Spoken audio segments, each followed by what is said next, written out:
Hello সবাইকে। এই ভিডিওটা ছিল রবিবারের ভিডিও। তো রবিবার দিন আমরা সকাল সকাল রেডি টেডি হয়ে বেরিয়ে পড়েছিলাম একটা সুন্দর জায়গা ভিজিট করব বলে।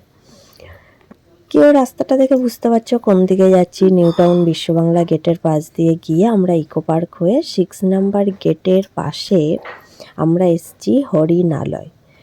দেখো গেট নাম্বার 6 লেখাই ছিল। তো এসছিলাম আমি, চিনি, জিকো, সুমন দাস, শ্রেয়াদি, আদি সবাই মিলে আমরা চলে এসছিলাম হরিণালয়। যাই হোক, বেশ সুন্দর জায়গাটা, বাইরে থেকেই বেশ ভালো লাগছে। অনেক কিছু খেলনা টেলনাও আছে, বাচ্চারা সেখানে বায়না শুরু করেই অলরেডি দিয়েছিল। তো জিকো তো দৌড়াতে দৌড়াতে মেয়েকে নিয়ে ঢুকে গেল। 50 টাকা টিকিট কেটে আমরা ভেতরে প্রবেশ করলাম। এবার ভেতরটা দেখে না সত্যি খুব ভালো লাগছে। শীতকাল মানেই জানো ফুলে ফুলে পুরো চারিদিক রাঙিয়ে দেয়। তো চারদিকে এতটাই ফুল গাছ, মন ভালো করে দিয়েছিল। তারপর তো আছেই আরও ভেতরে অনেক কিছু। তো চিনি তো বাইরের থেকেই দেখতে পেয়েছে দোলনা আছে, স্লিপার আছে, দোলনায় চাপবো, স্লিপারে চাপবো শুরু করে ফেলেছিল। তারপর প্রথম আমরা শুরু করেছিলাম পাখি দিয়ে। এবার এগুলো কি পাখি, বেশ সুন্দর না আওয়াজ হচ্ছিল জানো, কি মানে কি বলবো, খুব একটা জোরে আওয়াজ করছিল, কর্কশ পাখিগুলোর আওয়াজ প্রচণ্ড পরিমাণে। তো এইটার পাখিটার নাম ছিল লরি, ঠিক আছে। তো তারপর আমরা এখানটাতে পুরো পাখিই ছিল, অনেক ধরনের পাখি ছিল, নানা রকম লাল, সবুজ, নীল, মানে একটা পাখনায় লাল, সবুজ, নীল, হলুদ, মানে এত দারুণ পাখিগুলো দেখতে লাগছিল কি বলবো। তারপরে আমরা দেখলাম হাঁস, রাজহাঁস। তো রাজহাঁস দেখার পরে আমরা, চিনি তো বলছে একটা হাঁস আমি বাড়িতে নিয়ে যাব, যাই হোক এইসব শুরু করেছিল। তো জায়গাটা দেখে কিন্তু খুবই ভালো লাগছিল। দেখো আবার টিয়া পাখিও আছে, ওপর দিকে উঠছে পা বেয়ে, কি সুন্দর লাগছে না বলো, মনে হচ্ছে কি দারুণ জায়গাটা। এইসব পশু পাখি দেখতে পেলে তো আমরা তো দেখতেই পাই না এখন আর এত কিছু, তো দেখলে কি না আনন্দ লাগে।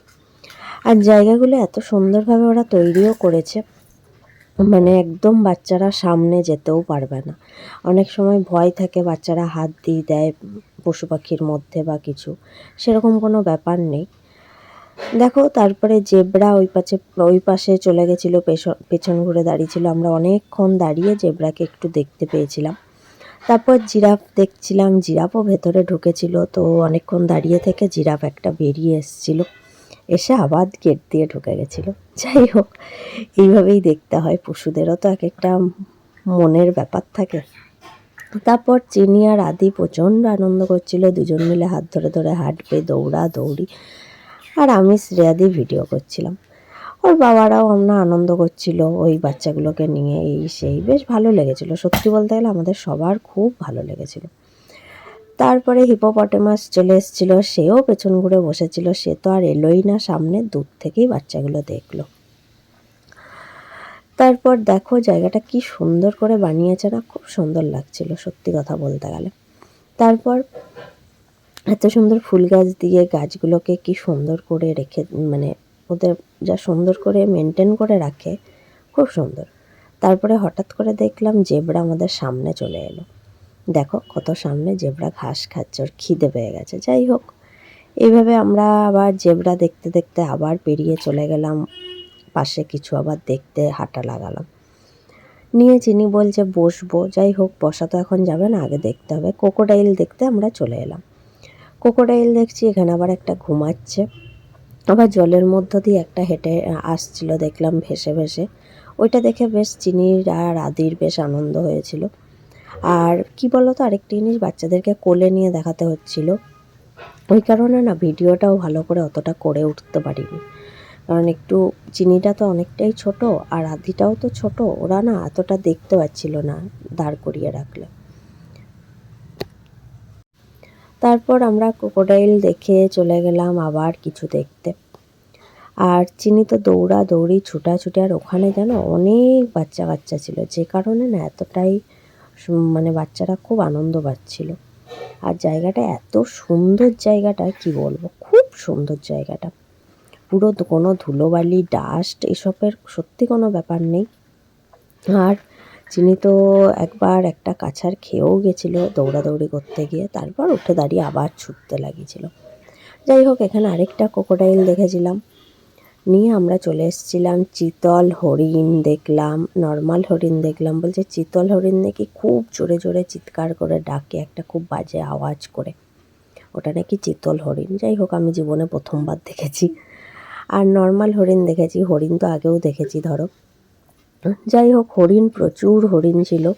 তারপরে ইমো পাখি ছিল, ইমো পাখিও দেখলাম। দেখো কত সুন্দর গাছগুলো, মানে ওরা খাঁচার ভেতরে ওইটা রেখে খাঁচার বাইরেটা পুরো গাছ লাগিয়েছে অনেকটা জুড়ে, তারপরে গ্রিল, মানে চাইলেও বাচ্চারা সামনে যেতে পারবে না, যাতে কোনো দুর্ঘটনা না ঘটে। খুব ভালো করেছে ব্যাপারটা। এটাও দেখো কতটা দূর থেকে দেখতে হচ্ছে, সামনে যাওয়ার উপায় নেই। যাই হোক, এইভাবে দেখে দেখেই আমরা বেশ দিনটা অনেকটাই কাটিয়ে ফেলেছিলাম। তারপর চিনি দেখো কেমন দুষ্টুমি শুরু করেছে, আর আদি দুজন মিলে এরকম শুরু করেছিল দুষ্টুগিরিটা।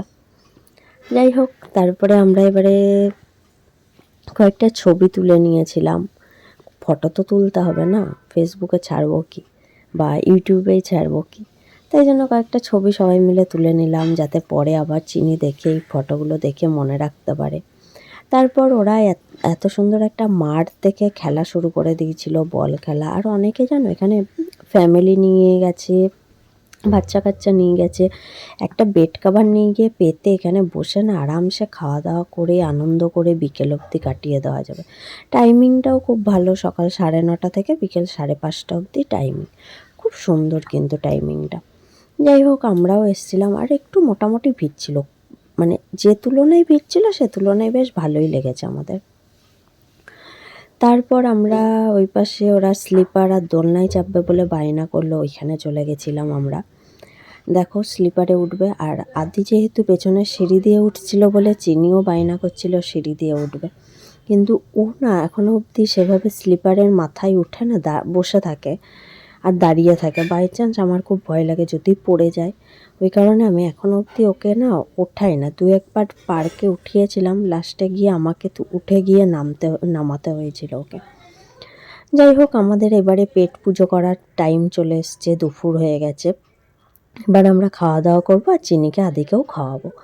আমরা নেচার্স ক্যাফেতে চলে এসেছিলাম। এখানে আমরা স্টার্টার নিয়েছিলাম, একটা চিকেনের আইটেম আর একটা ফিশ আইটেম নিয়েছিলাম।